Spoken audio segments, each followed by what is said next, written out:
When we think about recovering from a major surgery or a really serious injury, we usually picture the outside stuff, right? Stitches, casts, maybe some physical therapy.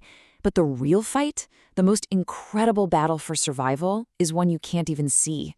It's a secret war, fought deep inside your body on a cellular level. And believe me, this is a high-stakes conflict. It's this amazingly orchestrated campaign of defense, demolition, and ultimately repair that pushes your entire system to its absolute limits. So, what exactly is this invisible battle your body fights after something goes wrong? To really get what's going on in this internal war, we have to start before the first shot is even fired, back when everything is calm. Which brings us to our first section, the body's state of emergency. So, before an injury, your body is in a state of what's called homeostasis. Honestly, you can think of it like a perfectly tuned orchestra. Every system, every organ is working in perfect harmony to keep everything stable and balanced.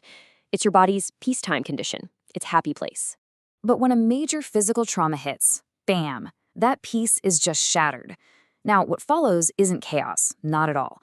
In fact, it's a very predictable pattern, something first mapped out way back in the 1930s by a guy named Sir David Cuthbertson. As you can see here, it kicks off with the ebb phase. That's the initial shock lasting a few hours. That's followed by the really intense flow phase, which can go on for days. And then finally, the long road to recovery. Let's zero in on that first phase. The ebb phase is the body's emergency crisis mode. It's like a system-wide lockdown, and it has one goal and one goal only: survival. Your whole body just hits the brakes. The metabolic rate drops, cardiac output decreases, everything is dialed back to conserve resources and just weather that initial storm. But that state of shock doesn't last long. Once the body gets stabilized, it shifts gears, and I mean dramatically. The lockdown ends and a massive counteroffensive begins.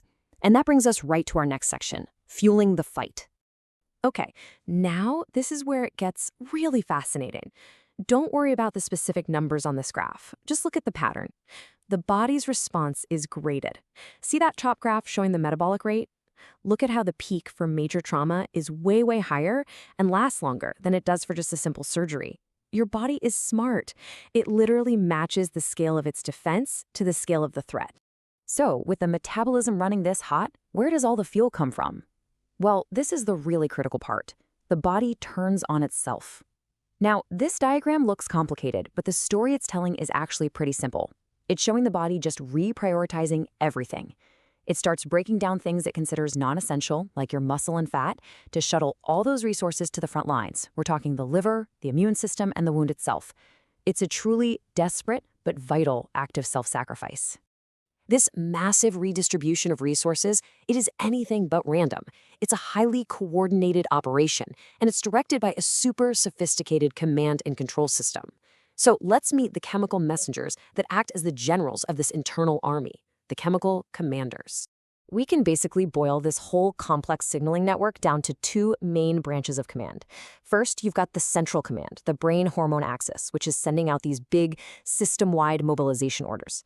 And then second, you have the local command. That's the immune system right there on the front lines, releasing battlefield intel directly from the site of the injury. So let's look at that central command first. Again, don't worry about tracing every single line here. The key thing to see is the cascade effect.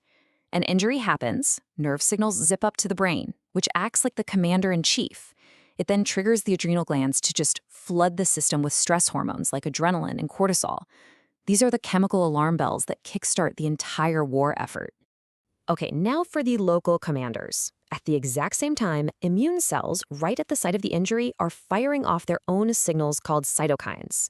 You can see some of the technical names on the slide: IL-1, TNF-alpha. You don't need to remember those. Just think of these molecules as the field commanders. They're coordinating the local inflammation and telling the liver what specific proteins it needs to start making for defense and repair. Now, this whole response is ancient, it's powerful, and it is finely tuned for survival. But there's a dark side. What happens when this incredibly powerful defense just goes on for too long or it's way too intense? Well, it can cause some serious collateral damage. Let's call this an overzealous defense. The cost of fueling this internal war, if it goes on for too long, is just shocking. In cases of major injury or sepsis, which is a life-threatening response to a bad infection, the body can break down as much as 500 grams of skeletal muscle every single day. That is over a pound of your own muscle sacrificed to the war effort every 24 hours. And we're not talking about muscle just withering away because you're not using it. No, no. As this slide shows, it's an active, highly regulated process of demolition. This diagram points out a key player, the ubiquitin proteasome pathway. You can think of it like a molecular machine where proteins are specifically tagged for destruction and then literally fed into a cellular shredder. Your body is methodically dismantling itself to survive. So what does all this muscle loss and this prolonged state of stress actually mean for a patient? Well, the consequences are severe. This collateral damage leads to profound muscle weakness, a compromised immune system, it can reduce organ function, and it shoots the risk of other complications way up. And ultimately, it just makes the road to recovery so much longer and so much harder. For decades, this whole destructive metabolic response was just seen as, well, an unavoidable consequence of getting hurt. But then people started asking, what if we could intervene? And that brings us to the final, and I think the most hopeful part of this explainer, taming the response. You see, researchers started to realize that some traditional medical practices were completely unintentionally making things worse. This diagram shows how things we just took for granted, like making patients fast for a long time before surgery or keeping them stuck in bed, were like throwing fuel on the fire. They were actually amplifying the body's natural tendency to break itself down. This new understanding has led to a complete revolution in care, known as enhanced recovery after surgery, or ERS. And this slide just shows the stark contrast. Instead of prolonged fasting, patients get carbohydrate drinks. Instead of just reacting to pain, we block it proactively. And maybe most importantly, instead of long bed rest, patients are up and moving as soon as they possibly can. It's a total paradigm shift. And this isn't just some new trend, it's a change that's driven by a deep, deep understanding of the science. The whole point is captured perfectly in this quote from our source material. Current understanding of the metabolic response to surgical injury and the mediators involved has led to a reappraisal of traditional perioperative care. We are now using that knowledge to actively manage and calm down the body's stress response. And the results? They are absolutely undeniable. I mean, this graph says it all. Forget the exact numbers for a second, just look at the two lines. The lower one, that's the typical long, slow recovery you get with traditional care. But that upper line, that's the recovery path with an ERAS program. By working to minimize the body's stress response, that initial dip in function is smaller, and the return to normal life is significantly faster and more complete. Which leaves us with this one final, really fascinating thought. For centuries, we've looked at recovery as this brutal war that you just have to endure. But all this new science reframes the entire idea.